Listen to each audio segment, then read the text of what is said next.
Good morning. Welcome, everybody. Thanks for being here, and welcome to this new appointment with the Diversity Matters, an interdisciplinary webinar series, which explores the impact of migration, diversity, and mobilities on increasing super diverse territorial realities. This webinar series is hosted by the research group Migration and Diversity of EURAC Research and provide a forum for experts to share their work and expertise with an audience of fellow academics, students, decision makers, and practitioners. Today's webinar series today's webinar title is The Spiraling of the Securitization of Migration.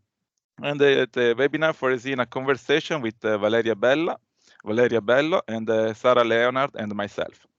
My name is Andrea Carlà. I'm a senior researcher at the Institute for Minority Rights of EURAC Research in Bolzano in Italy. I work mainly on migrant integration, minority protection, and intersection with security issues, and also a member of the Erasmus Plus GEMONET network, the Securitization, Migrants and Ethnic Minorities, and the Rise of Xenophobia in the EU, Secureo. Let me introduce you to today's speakers. I'm really excited to introduce both of them. Let's start with Valeria Bello. Valeria Bello is an associate professor in sociology at the Blanquerna Faculty of Communication and International Relations at the University Ramon Llull in Barcelona, in Spain. She's a political sociologist who has taught and published in the fields of sociology, international relations, and political science. She mainly works on topics such as prejudice, racism, extremism, and the securitization of migration. She has a long list of publications. She's the author of the book International Migration and International Security, Why Prejudice is a Global Security Threat, published in 2017 by Routledge. And also she wrote several reports and articles in several academic journals, just to mention one, a recent article published in International Politics in 2022, normalizing the exception, prejudice, and discrimination in detention and extraordinary reception centers in Italy. Now let's move to Sarah Leonard. She's a professor of international security at the University of the West of England in Bristol, but also at this time, if I'm correct, she's a visiting professor at the University of South Wales in the United Kingdom. Sarah's research interest lies at the intersection between security studies and European studies, and she's particularly interested in the study of securitization processes and the development of the European Union's internal security policies, especially regarding tools relating to asylum, migration, and borders, as well as counterterrorism. Among her several publications, she has a book published with Christian Kaunert and Alex Mackenzie by Edward Elgar Publishing. The title is The European Union as a Global Counter-Terrorism Actor. Also, like Valeria, several articles. Just to mention one, an article she wrote again with Christian Kaunert entitled Refugee Flows and Terrorism in the European Union, Securitization Through Association, published in International Politics. In today's webinar, both Sarah and Valeria, they will discuss their research, and in particular, they will focus on their recent published book, The Spiraling of the Securitization of Migration in the European Union, which has been published in 2023 by Taylor and Francis, which is also the result of a special issue that was previously published in 2022 in the Journal of Ethnic and Migration Studies.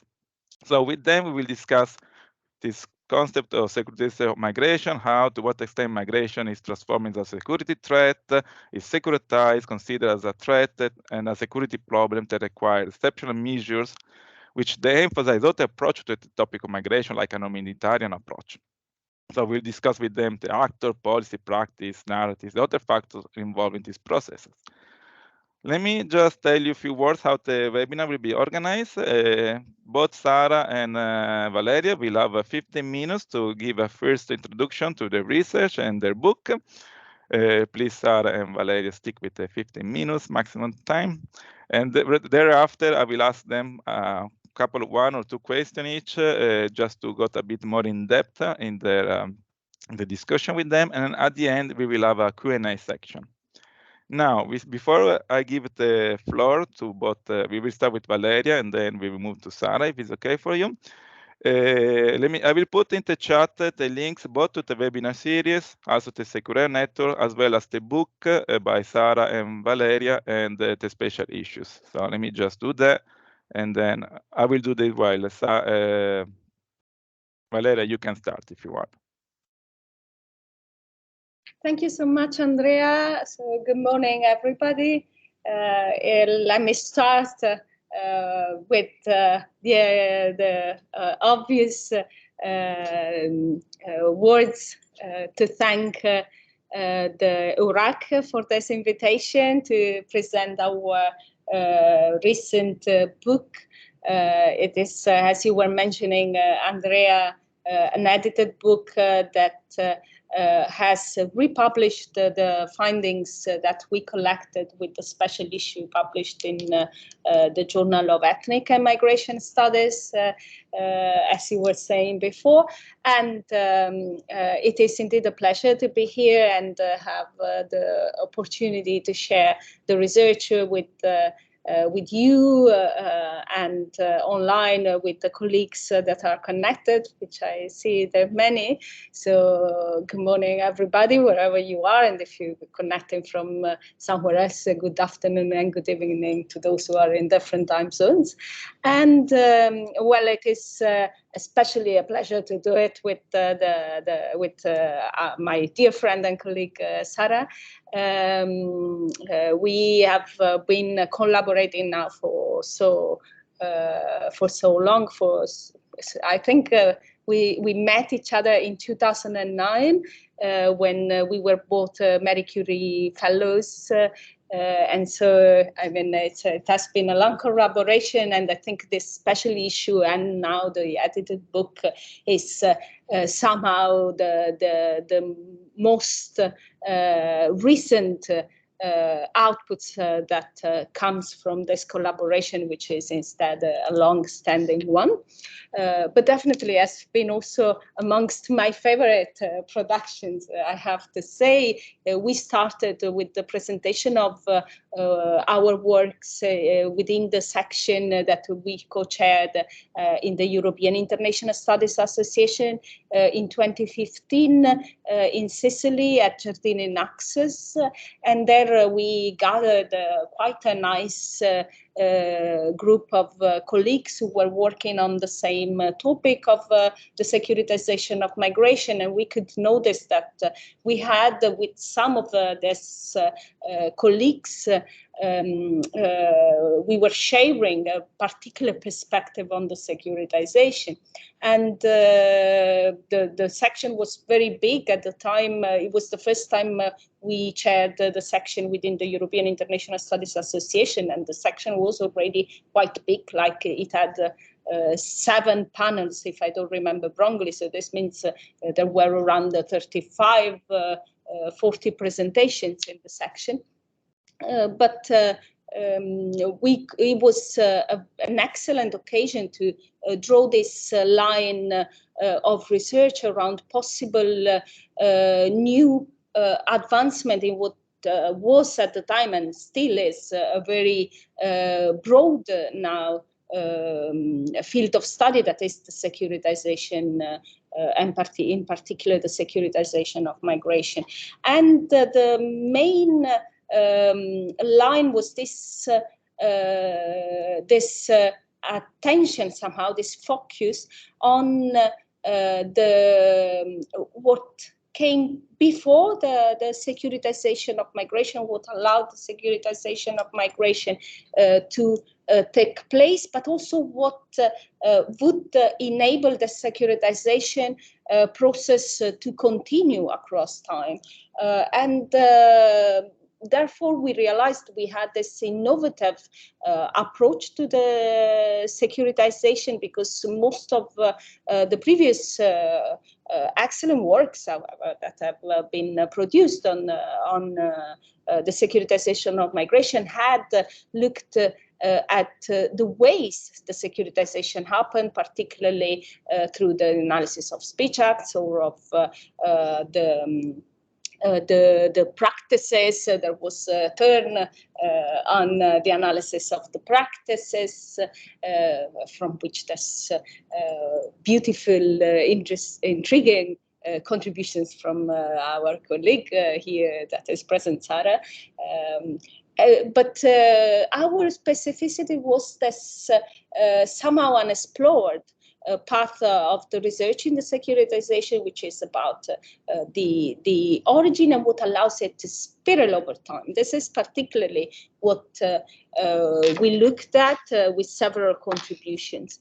And in this sense, I think also another very relevant contribution of the special issue as a collective effort to engage with this research and with this topic is the attention that it has placed on the then ineffectiveness of the securitization of migration. So the fact that actually the securitization of migration, it's not only harmful towards, of course, the persons who experience the securitization of migration, but it also is counterproductive for the governments who put it in place, use the strategy, and for the European Union is a very it has nefast consequences as it has been particularly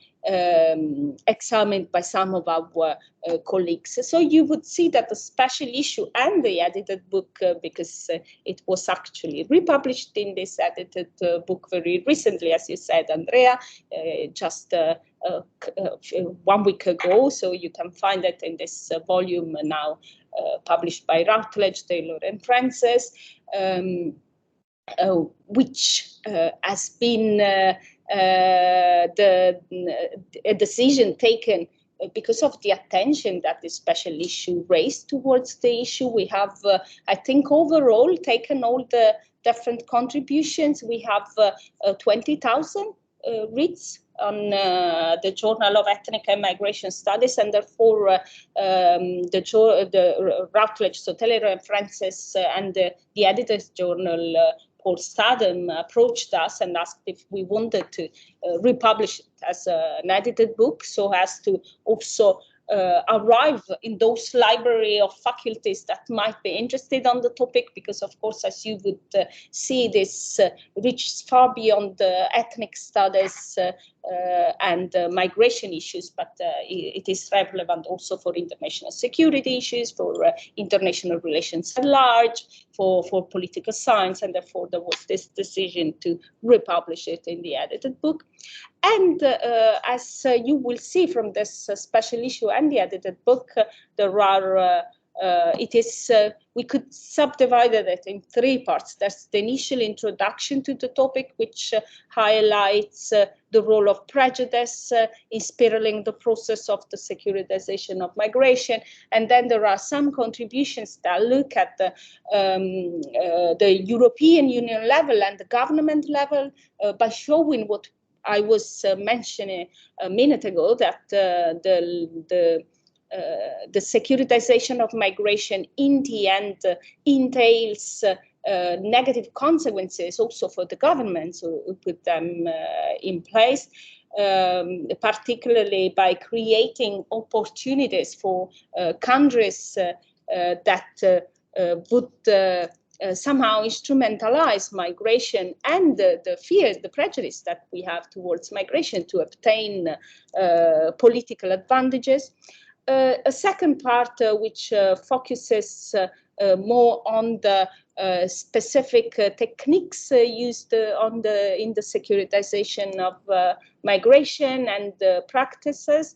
And the third one that goes more in depth, so we would see also this progression from more from the wider angle to a more specific angle, so a more macro analysis in the last contributions that highlight the role of alternative movements and non-state actors to the securitization, and in particular with an analysis of those civil society associations, movements, or other private actors like reception centers, how all of these non-state actors can intervene, let's say, within the securitization of migration. Because actually the non-state actors is, and with this I conclude my 15 minutes, is the other important line that we have developed more globally, let's say, with the different contributions. So focus on the intervention of different state and non-state actors in the securitization of migration. So the three parts that I've mentioned before can also be read through this other angle. That is an initial focus on the regional level, the intervention of state actors, how state actors affect the securitization of migration, and then the analysis of how non-state actors and different type of non-state actors can somehow change or reinforce some of the dynamics of the securitization by spiraling the process. So this also allowed us to combine the different works in a way that would not differentiate specifically on the type of techniques or elements of methodological analysis, because some of us looked at narratives, others looked at the practices in the securitization of migration. Some of our works focus on both narratives and practices, and so we have a wide range of elements taken into account so as to reflect the contribution of the literature to the topic, but I think our main contribution has exactly been in the direction of including both state and non-state actors in the analysis of the spiraling and taking into account what comes before, so the root causes of the securitization of migration and what are the consequences in terms of spiraling outcomes, which then gives the title to our work, The Spiraling of the Securitization of Migration. I leave the floor. I think I've done well in my 15 minutes. Thank you, Valeria. Really well, actually. Even shorter than what expected. So thanks a lot to be in time. So we have more time for a later on discussion. So I will give now the floor to Sarah. Sarah, please give us your take on this spiraling of securitization of migration and your research about it. Thank you very much. So good morning or good afternoon, everyone. And thank you very much to Andrea and Johanna for organizing this webinar. And thank you to you all for attending. So here is the book. So it's one of those books that is unfortunately quite expensive. So, but perhaps you can get your library, your university library to buy it, or as we mentioned, it's actually based on a special issue of the Journal of Ethnic and Migration Studies. So hopefully you have access to the contents one way or another. So after Valeria's excellent introduction to the entire project, I'm going to zoom in on my specific contribution. So the chapter or the journal article was indeed written with Christian Carnot, and it focused on what is often seen in the European Union as one of the main actors in the securitization of migration, and that's the European Union agency Frontex.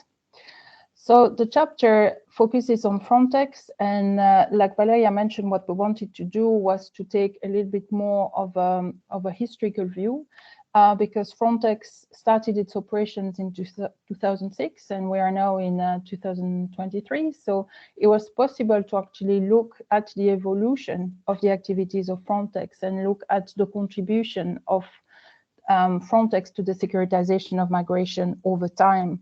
And it's very interesting, actually, to make this comparison. And we did it in the article focusing actually on two so-called crises in which Frontex was, active in a sense. So first, the so-called migration crisis in 2005-2006.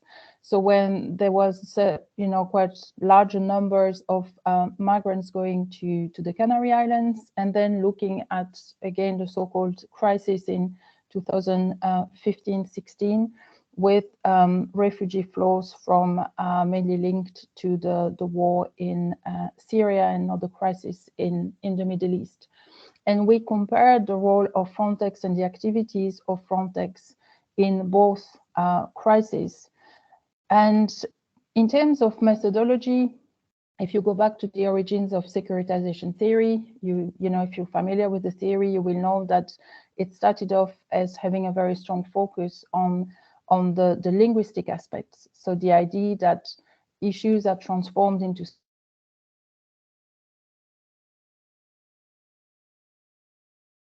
Sarah, we lost Sarah for a second, but it might happen. She might be back, hopefully soon. If everybody can just wait a few seconds, see if we can, if you're able to have her back. I think she's rejoining. Yeah. Sarah, just a mic. Yes, apologies. My connection is a bit unstable with Teams. So some then said we should actually look at practices. So and it's happening again, and hopefully we'll be able to resolve this problem. I apologize to all the attendees, those who are attending a classical technical problem. Let's see if we manage to resolve soon. As I see now, even Valeria Bello's screen is gone. Okay, Sarah is back. Okay. Yes, I can hear you. So some argue that actually we should look at practices. So it is actually through deploying certain practices that we can securitize some issues. So for example, if we deploy tanks to deal with an issue, it is strongly suggesting that we see it as a security issue. So in this article, we mainly focus on the practices because an agency like Frontex is not the kind of actor that would make, very big statements. And if you have ever read the documents that it produces, you wouldn't find many instances of securitization in a linguistic fashion. Some may say you can find instances perhaps of securitization that happens visually with some of the maps with the big arrows that are being produced. But certainly in linguistic terms, you wouldn't find much happening. So what is interesting is actually to look at the practices. So what does Frontex do on the ground? And when you make this comparison of its role in, back in 2005 and now more recently in 2015, 2016, you can see using various indicators that if you think about securitization as being on a kind of continuum, that Frontex is more and more acting towards the hard side of security. And you can see it in terms of, for example, the cooperation that it has been developing with a military alliance, with NATO. So, for example, Frontex developed tactical and operational cooperation with NATO following a decision back in 2006. So, naval cooperation with NATO in the Aegean Sea. And this deployment of some Frontex assets aim, in the words of NATO, to support Greece and Turkey in the effort to tackle the refugee and migration crisis. And so there were liaison arrangements between Frontex and NATO. We also see Frontex playing a key role in the so-called hotspots. So you may have heard of the hotspots. It's a new approach that has been developed by the European Union back in 2015. And it's the idea that you enhance cooperation between different agencies of the European Union in areas that see the arrival of a lot of migrants and asylum seekers. But the other agencies are agencies that are clearly working on the law enforcement side, so cooperation with Eurojust, the criminal justice, the EU Agency for Criminal Justice Cooperation, Europol, which is the agency supporting police cooperation. And so this is in a context where asylum seekers and migrants will arrive in one of these hotspots and then will be interviewed, not only to determine protection needs, but also actually to find out whether they may have some information about the human smuggling networks involved in facilitating their arrival. So we see Frontex, if you like, moving towards closer cooperation with law enforcement agencies. And also in its international practices, we see Frontex being involved in a body such as the Africa Frontex Intelligence Community. So this is about, again, cooperating with people who are on the harder side of security, agencies in Africa dealing with terrorism, for example. And so this Africa Frontex Intelligence Community, they have regular meetings and they will exchange information on border issues, but also connected to issues around organized crime and terrorism. So if you like, what we see over time, if we see the development of Frontex, we see that actually it's increasingly getting involved in tasks that are related on the one hand to policing, and on the other hand, actually some activities in the field of intelligence and cooperation with military bodies like NATO. So this shows that Frontex we can see, if you like, an intensification over time of the securitization of Frontex and of its activities. So increasingly, this linkage between migration and security is being reinforced through the activities of Frontex. And you probably know that it's an agency that is of high importance to the EU. And in the last few years, it has seen significant increases in terms of both budget and staffing. So this is, I think, an important development. And so this is what we kind of trace in the book chapter that is contained in the book. So I would be happy to say more about that during the Q&A if anybody has questions. Great. Thanks, Sarah, for also being really on time. So we give more time to us to discuss together. So as I mentioned in the introduction, now today is to start a conversation with Valeria and Sarah. We don't see Valeria at this moment, so hopefully, I'm not sure she's able also to hear us. Actually here, and my camera is turned on, so I don't know why you don't see me. Okay, hopefully we will resolve this problem soon. Meanwhile, let me just mention, so but you can hear us, Valeria, right? Yes. Okay, so until we resolve that, let me start today now is to have a couple of questions for both Sarah and Valeria. So to start this conversation, later on there will be a Q&A section. For those who want to have a question, please write your question in the Q&A. Just click on the bottom Q&A, or also you can write the question directly in the chat. So I will start with Sarah. No, here Valeria is also back. Now I don't see Sarah. Okay, sorry, really apologize for all this technical problem today. Let me start with a couple of questions for Valeria and then a couple of questions for Sarah. Valeria, for you, you meant something, and then you have 5-7 minutes to reply to this question. I have two questions for you right now, Valeria. I mean, you mentioned something your research have done about prejudice and racism, but it's like, what is the role of prejudice and racism in this securitization of migration, into spiraling, which is something different, not just securitization, it's spiraling. What is their role? It's just about prejudice and racism securitization. So why don't we just talk about racism instead of speaking securitization? So if you can go a bit more in details about this. And another thing you mentioned is these different actors in place, the government actors and non-governmental organizations. You have always the impression that they are like on the opposite side. So government's bad, the non-governmental organization are the good one, try to counter the government. So if you can go a bit more into detail about how the action of government and non-governmental organization interact in regard to this process of securitization. For you, Sarah, two questions. One kind of push us a bit more forward to where regarding your research. So I mean, we just came out of a COVID-19 pandemic. There's the war in Ukraine with the refugee flow. So I was just wondering how these changes due to the COVID pandemic now, and then the war in Ukraine has changed somehow, has brought some change right when we talk about securitization of migration, how these events fit in the concept of spiraling of securitization that you and Valeria have talked about. And then I was wondering if you can, I mean, we know, understood also what you mentioned, like something come out like securitization also related to the fear of terrorism, anti-terrorism policy. I know you've done a lot of work about that.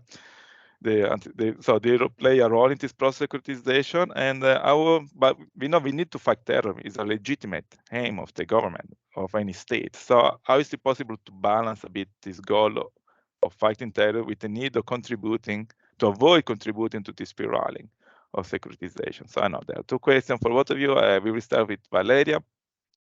Thank you very much, Andrea, for your question. And also, I have to say, because this is something that needs to be acknowledged, that part of the reflection on prejudice came in the occasion of one of the ASAPEC of the conferences of the European International Studies Association, in the panel when we were discussing the initial draft of the what then became the special issue. And you asked me the question, well, but when does prejudice come? It is the reason for which we have the securitization, or is it the consequence?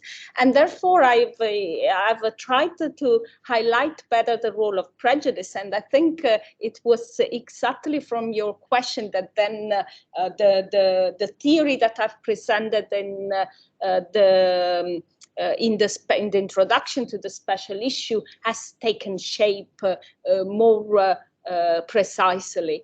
It was already included somehow in the chapter of my book, I think it is chapter 3, if I'm not wrong, on the spiraling of the securitization of migration, in my book, International Migration and International Security, Why Prejudice is a Global Security Threat.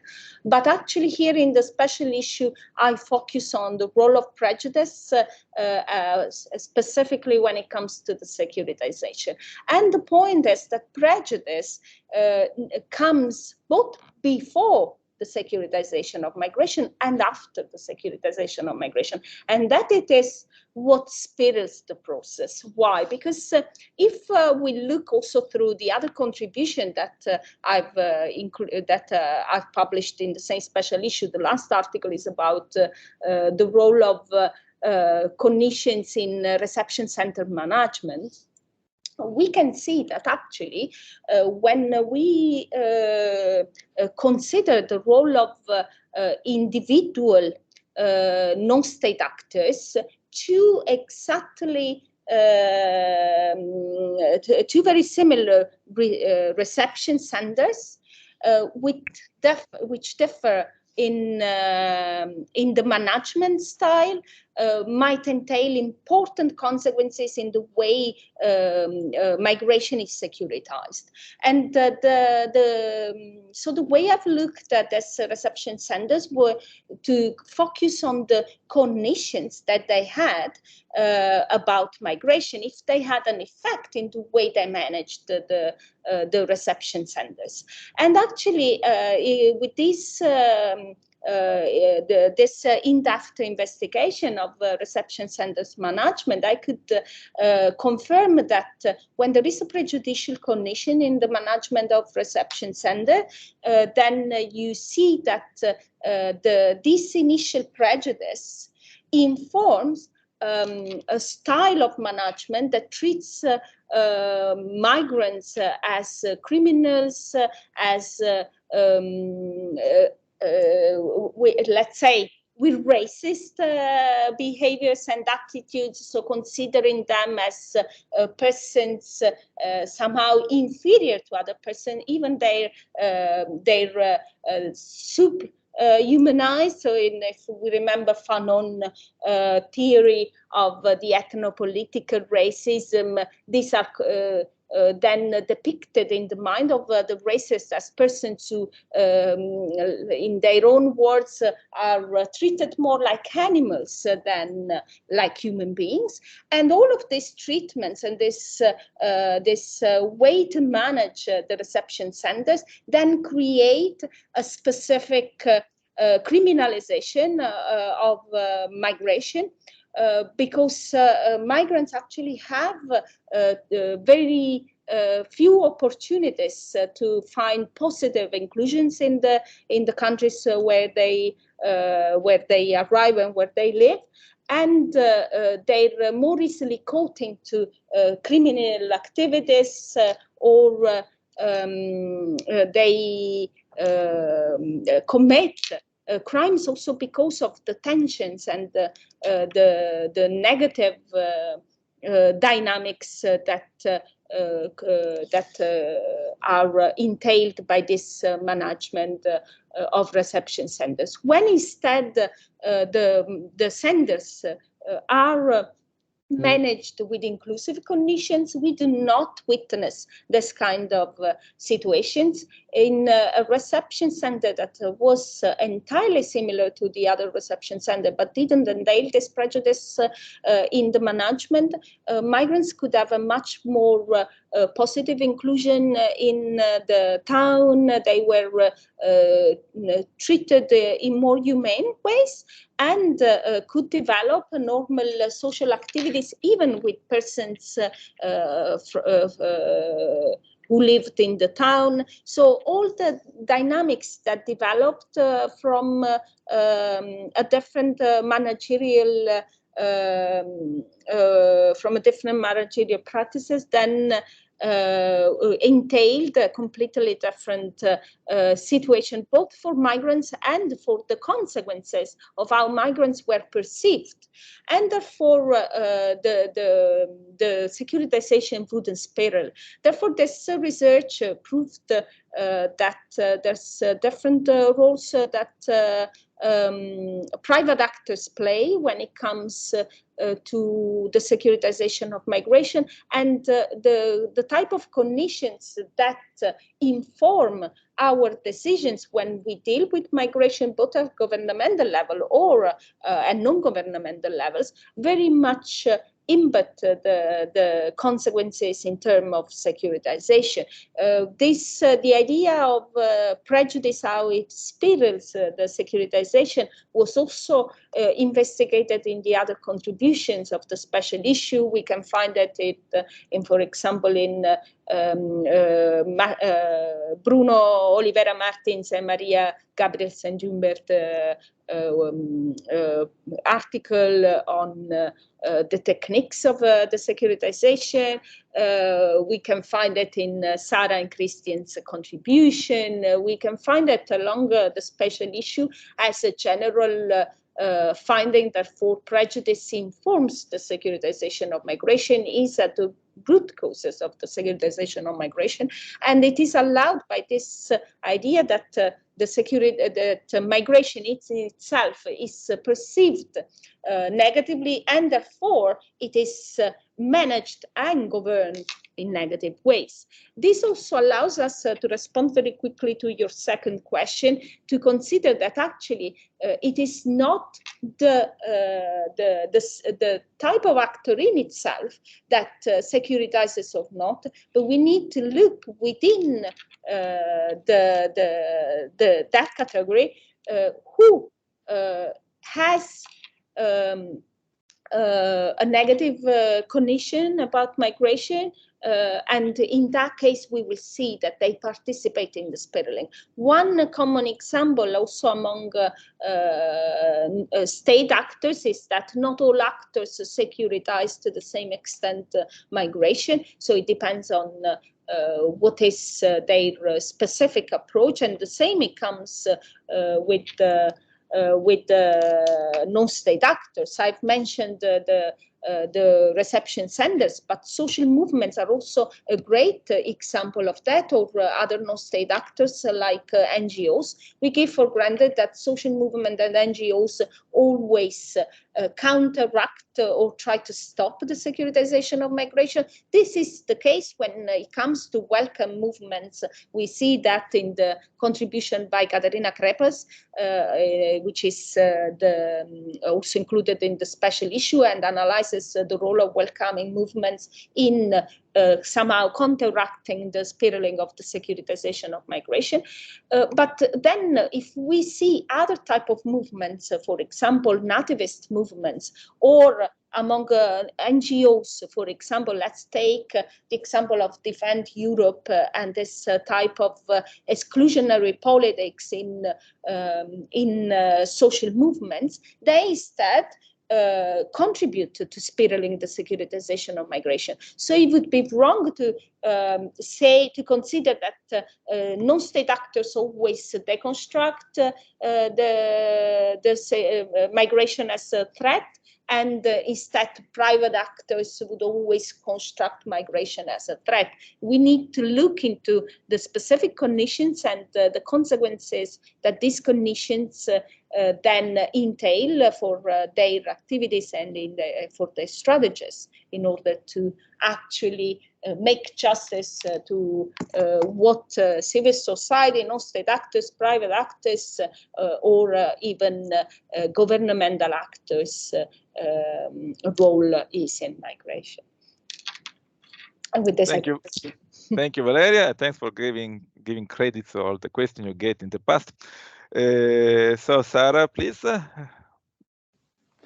All right, so two very interesting but very complex questions. So I will try and just give a beginning of an answer.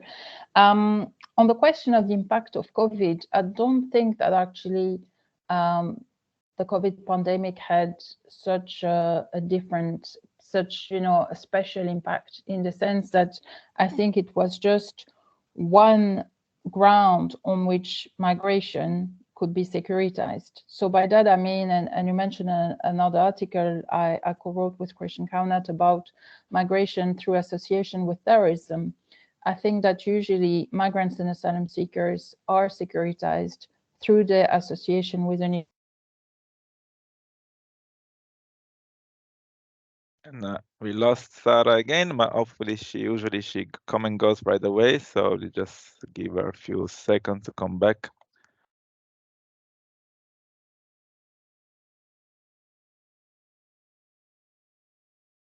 Okay, I think she's coming back soon, hopefully.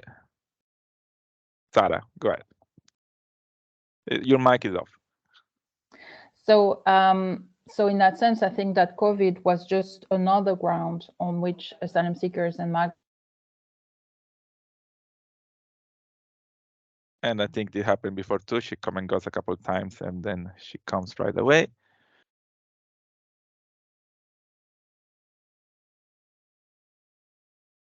Okay, she's rejoining us. So apologies again. Today clearly we have some internet connection problem. Hello? I can yes, hear Sarah, you. we can hear you. So I was just saying we cannot see you, but we can hear you. So I was just saying that I believe in that sense that COVID is just one of those other grounds on which migration can be securitized through association. In terms of the impact of the war of aggression of Russia against Ukraine and the people who have been displaced, I'm not sure that it will have such an impact on the development of the asylum and migration policy in Europe, in the sense that the people coming from Ukraine have been given temporary protection. So it was the first time that the European Union was actually giving this status to a group of people needing protection. And I think, if you like, that situation in that sense is quite unique. And I think that the way of, welcoming, because a lot of people have been quite critical, saying, it's great that we have welcomed Ukrainians, that we are helping them, but why aren't we more supportive of other asylum seekers and refugees? And I think that that's because of the very specific circumstances. And also, actually, when we say that the response of Europe has been to be very welcoming, actually, to a very, very large extent, it's one specific country, it's Poland, that is making this huge efforts, and it's not necessarily shared everywhere. And that is all down to the specifics of this war, and the fact that people in Poland will have strong affinities with people in Ukraine, and they will recognize the fight of the Ukrainians a bit as their own fight because of their shared history. So I'm not sure, if you like, that what we are seeing as a response to that specific case is going to have a broader impact. But we'll have to see, because we have seen for many years some, policies being really stuck in the EU institutions, and it seems that at last there is some movement. So we will have to see in which direction it goes. And on the question of how can you have an effective terrorism policy without having an impact on migrants and asylum seekers, yes, I guess that's what people in the counterterrorism field may say. And that is how, for example, we are justifying now ideas of, in the European Union, interconnecting all those databases. So some that hold data on asylum seekers and visas, we are going to give, to interconnect that with law enforcement databases. But I think that we shouldn't consider that counterterrorism is, in a sense, a goal that trumps all the other goals. I think that, of course, we want to ensure that there's no terrorist attack, but I don't think that it should be justified to, for example, no longer respect some basic data protection principles. So I think that we should think that when we have counterterrorism measures that have a negative impact on, multiculturalism, on relations between communities in a country, it is problematic, because the role of the goal of an effective counterterrorism policy cannot trump all the other goals. But it's of course a very, very tricky question. Also, if you say, well, actually for counterterrorism purposes, we need more intelligence gathering, how do you gather intelligence on terrorists without gathering intelligence on the population at large? So those are really very, very tricky questions. But I think that the point of departure, I think, should be that we shouldn't consider that counterterrorism trumps every other goal that we may have in society. Thank you, Sarah. Unluckily, we could hear you really well. We cannot see you right now, and neither we can see Valeria. But it's okay. We still have some time, so I'm happy for that, because now I think I could open up the discussion to the public. So I remind everybody, if you have a question, please write it in the chat, or please write in the chat or in the Q&A section. Okay, now we see Sarah again. That's good. So I see a raise hand, but please write the question in the chat. Meanwhile, while we're waiting for you to write the questions, and then I will read your question loud for Sarah and Valeria. While we are waiting for you to write the question, let me just ask another question to both Sarah and Valeria.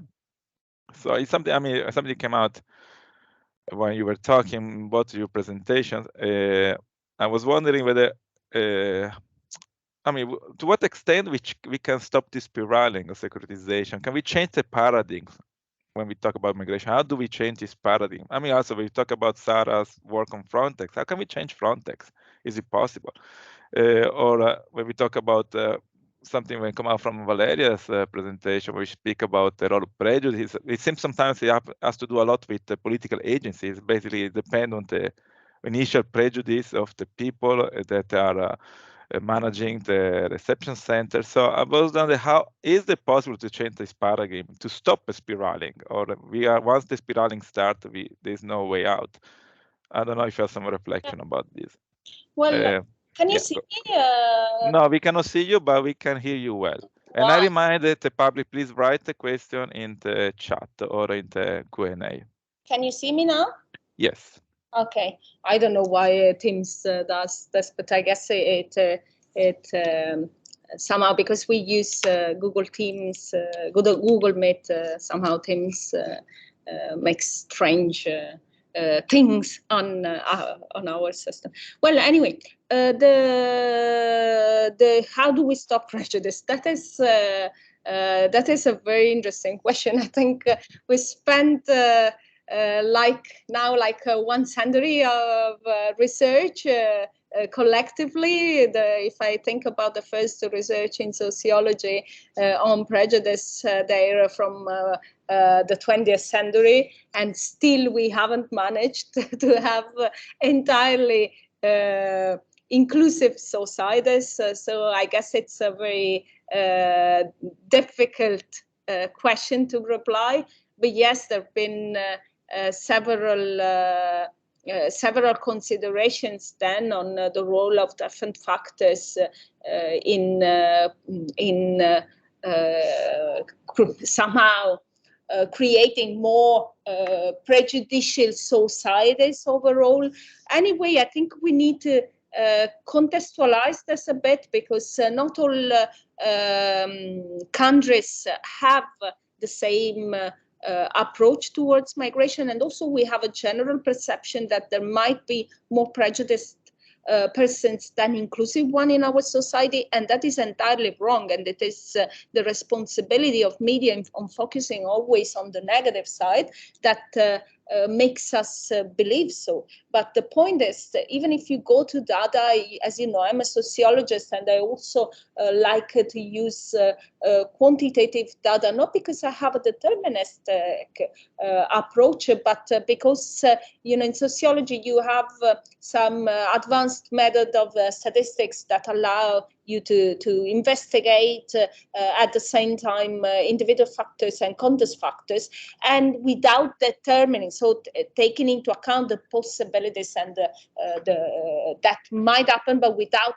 considering that actually is what would happen. So it's sociology has somehow more a longer relation with numbers in its field to open new types of investigation that mix micro level with macro level, and therefore we can grasp something that is can enter the field of integrative approaches to research, which I, however, think can be definitely important to challenge some of the assumption and what we give for granted about attitudes towards migration. If we take the general attitudes in Europe towards migration, the vast majority of European citizens are positive towards migration. And even within country, of course, there are countries where this is not the case. Cyprus, Greece also has some problematic situation at the moment. But generally speaking, also those countries that have the most securitized politics, and within this I unfortunately have to include our own country, Andrea, Italy. But even in this case, the vast majority of citizens are positive towards migration.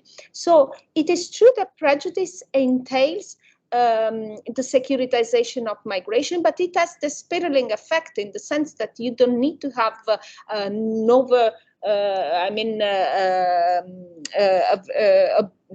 very important majority of prejudiced persons in order to for prejudice to play a role in the spiraling of the securitization. It only needs to happen within those levels of social organization that matter in the management. But then it creates more prejudice. And there the spiraling takes its effect. Because of course, if you have some actors like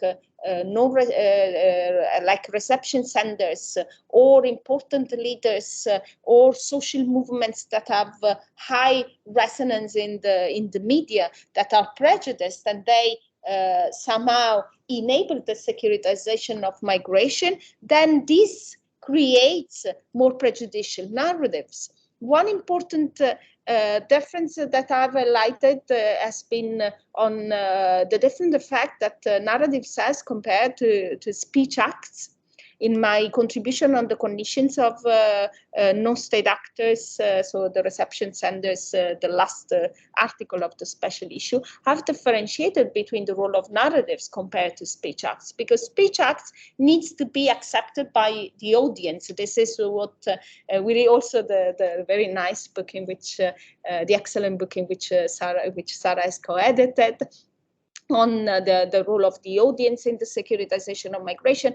Well, when it comes to the narratives, you do not need an audience to accept the securitizing element when dealing with the referent objects, but you only, with narratives, in order to take an effect, you only need people not to reject them openly. So when a narrative starts to circulate across circles, if it is not immediately openly challenged by the audience, then it takes its own effect. And it presents itself as the quintessence of truth, using Lyotard's words. So that is the effect of narrative that might spiral much more than speech acts, the securitization of migration. So once you have prejudice, you have the securitization of migration that is spirals then in the criminalization, this creation of the migration crime nexus, then it creates more prejudicial attitudes, it spreads these attitudes around, and therefore it reinforces, it self-reinforces the logic of the securitization. That's why it's a self-fulfilling prophecy, the one of prejudice in the securitization of migration. I think I've replied. I'll leave it to Sarah because I can spend hours talking about this research. So I leave it to Sarah for that. Thank you, Valeria. And just communication, since we start the webinar slightly late, we can, if you have a couple of questions popping up, we will continue, if it's okay, until 1:45. So Sarah, please go ahead, and then we can check the question from the public. The question of prejudice, yeah, that's a really difficult one. I think personally that, like Valeria said, I think once a discourse is out there, it kind of takes a life of its own, and it's very difficult to tackle it. And you can see an interesting example at the moment with the way things are progressing, not in an entirely positive direction, I think, in Ireland, which was probably one of the countries where you would see you wouldn't see so many signs of the securitization of migration. And if you've been in Ireland, and especially teaching on migration in Ireland, comparing to teaching on migration in the UK, you would see a very, very marked difference. And what you see now is that over the last few months, actually, we've seen the development of a lot of protest against the opening of asylum centers. And so for all sorts of complex reasons, some of them are actually linked to Brexit, but there has been an increase in the number of asylum seekers coming to Ireland, and that's been seized upon some elements of the far right. There's a lot of disinformation going on social media as well, and you see a whole movement of people protesting against asylum seekers because they see the housing crisis, which is real in Ireland, is really issue around people being able to secure accommodation, especially on the rental market.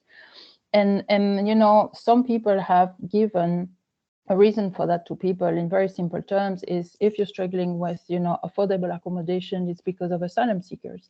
And because the housing issue is such a huge issue in the context of, the crisis around inflation and prices going up. And you see a lot of people feeling, abandoned by the state not really tackling an issue. And then some people offer them a scapegoat, actually, but a kind of explanation to the problem.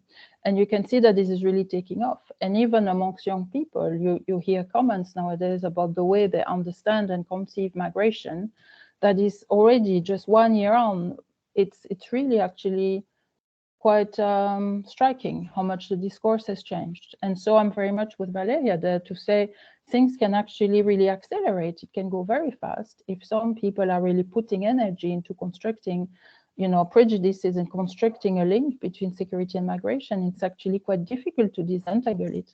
So because very quickly then people are saying, oh, are you saying that I'm from the far right? Or so it's actually extremely tricky, and I don't really have an answer actually about how to tackle that. But I mean, me being an academic and teaching on migration, what I've done, for example, is, we organize roundtables, we organize debates, and we try to have discussions about this. But it's extremely tricky because it's a very sensitive issue, and people will feel very, very much attacked, if you like, in their own experience.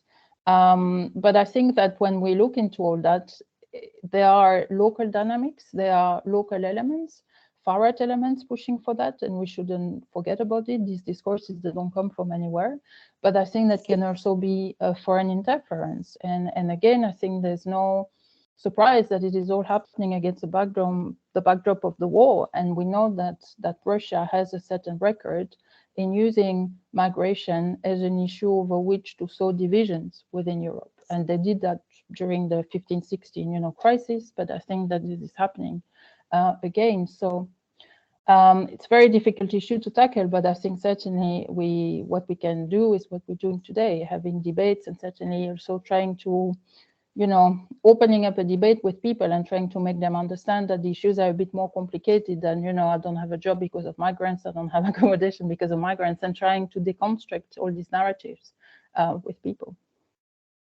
Thank you. So I will move now to the question. We can tackle one question at a time. I see them in the chat, so I will read them loud just in case someone doesn't see them. And then you get, Valeria and Sarah, you please reply. So let's do one question at a time until we have time to be for this webinar. We have about 10 more minutes.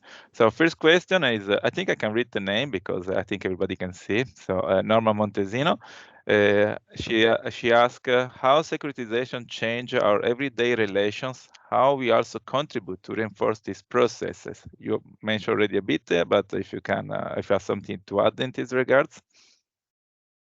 Well, I think, Andrea, while I was replying to you, the question was already published. Okay. So I already started to reply, but just to highlight the last dimension, when I've looked at the narratives, I've looked with this micro analysis at the level of reception centers, but particularly by also doing field studies or participatory observation in the town, how the narratives were circulating.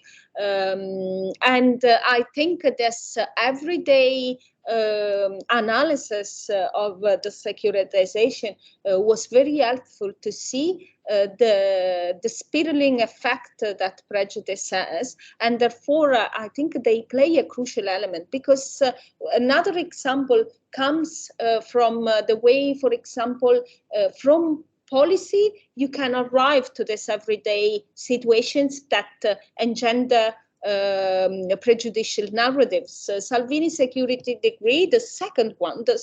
Salvini had two security decrees that were published. The first one, the consequence of the first one was that refugees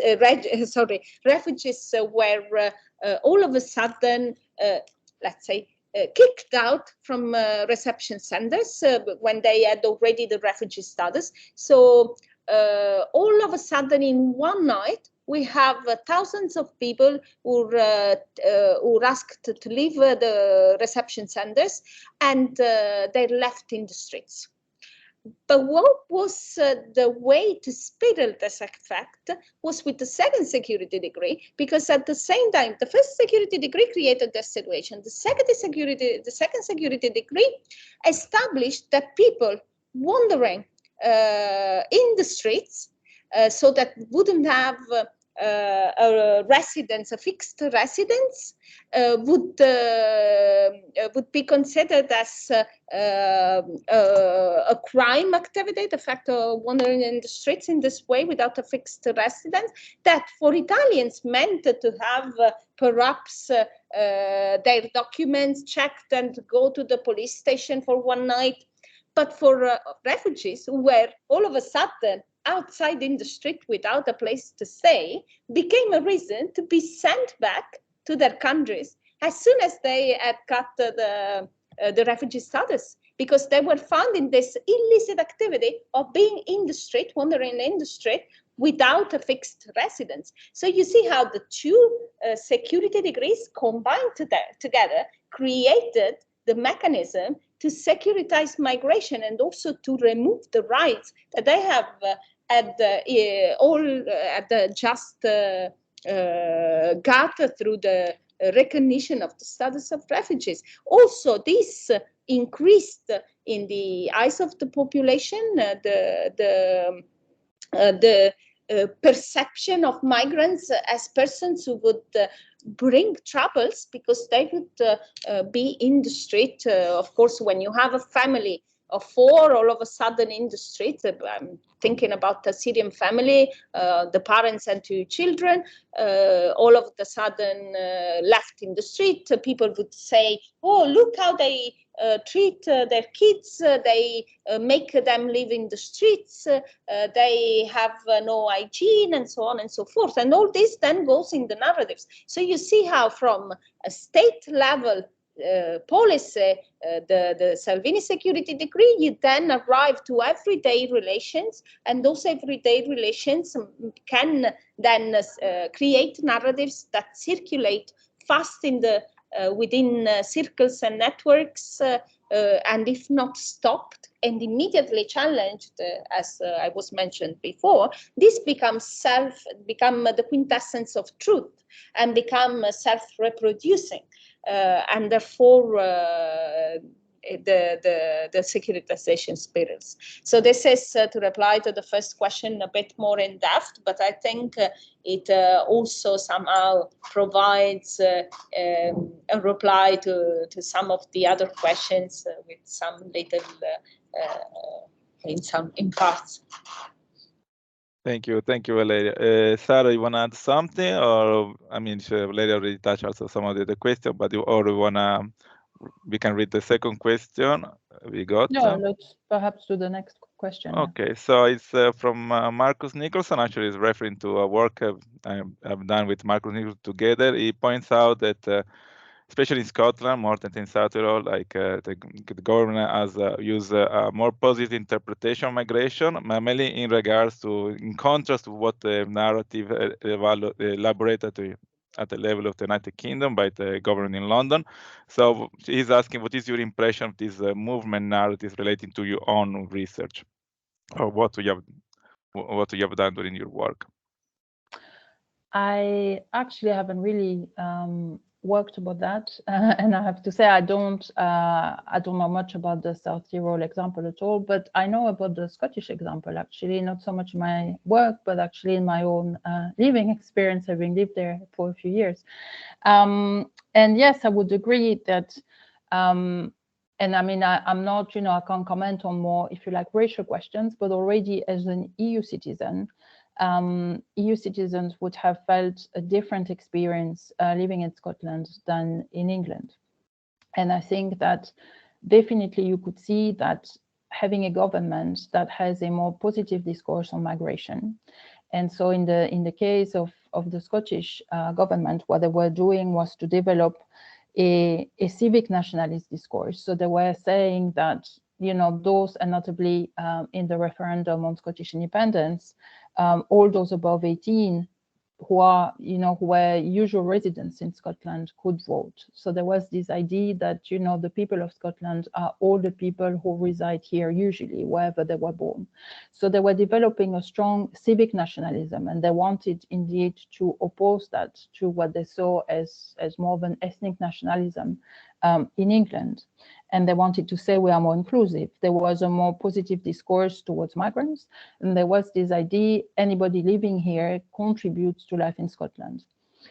And they were also putting forward the idea that actually even for the good of the economy, we need more migrants. And it is indeed quite different to the discourse, and also in particular at the moment, I'm sure you've come across all this discussion around, sending asylum seekers to Rwanda, and the Home Secretary at the moment has quite a tough discourse, which justifies on the ground that this is what the public wants to hear.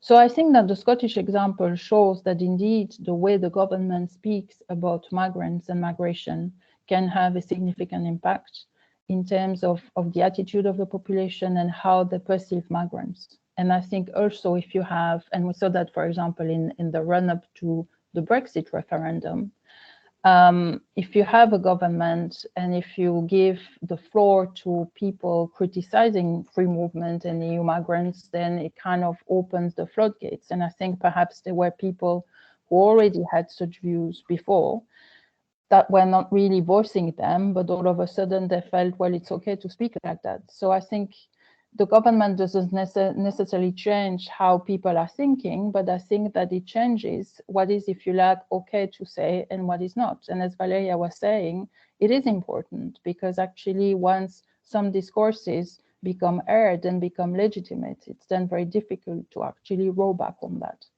And so, yes, I think in that sense, the Scottish government was an interesting example. You could really feel the impact in everyday life that as a migrant, so as an EU migrant, I don't want to claim I have the experience of, for example, an African migrant, but as an EU migrant, having lived both in Scotland and in England, you could feel quite a difference.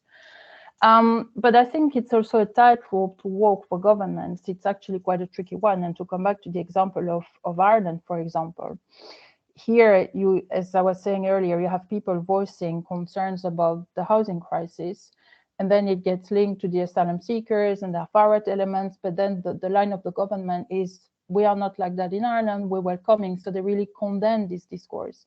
And I think you have to be careful there, because I think you also need to project a more positive discourse, but I think you don't want to alienate the people who have concerns that are still legitimate. I think there are legitimate concerns about housing. It's not all, it's not, the problem is not due to asylum seekers, but there is still a problem with housing that remains. And I think it's quite alienating for these people when they're kind of told, well, you shouldn't speak like that. This is not how we speak here.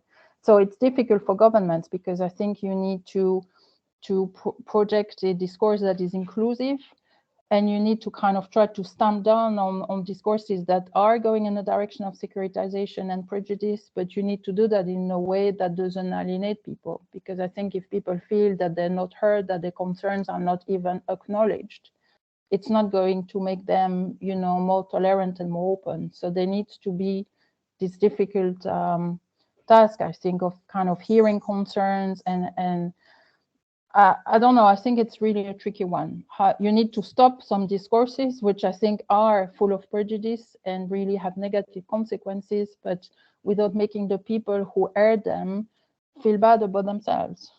Because then you need to feel that you are hearing them, but at the same time, it is true that you want to stop the airing of prejudices as well. So it is a tricky one. Thank you, Sarah.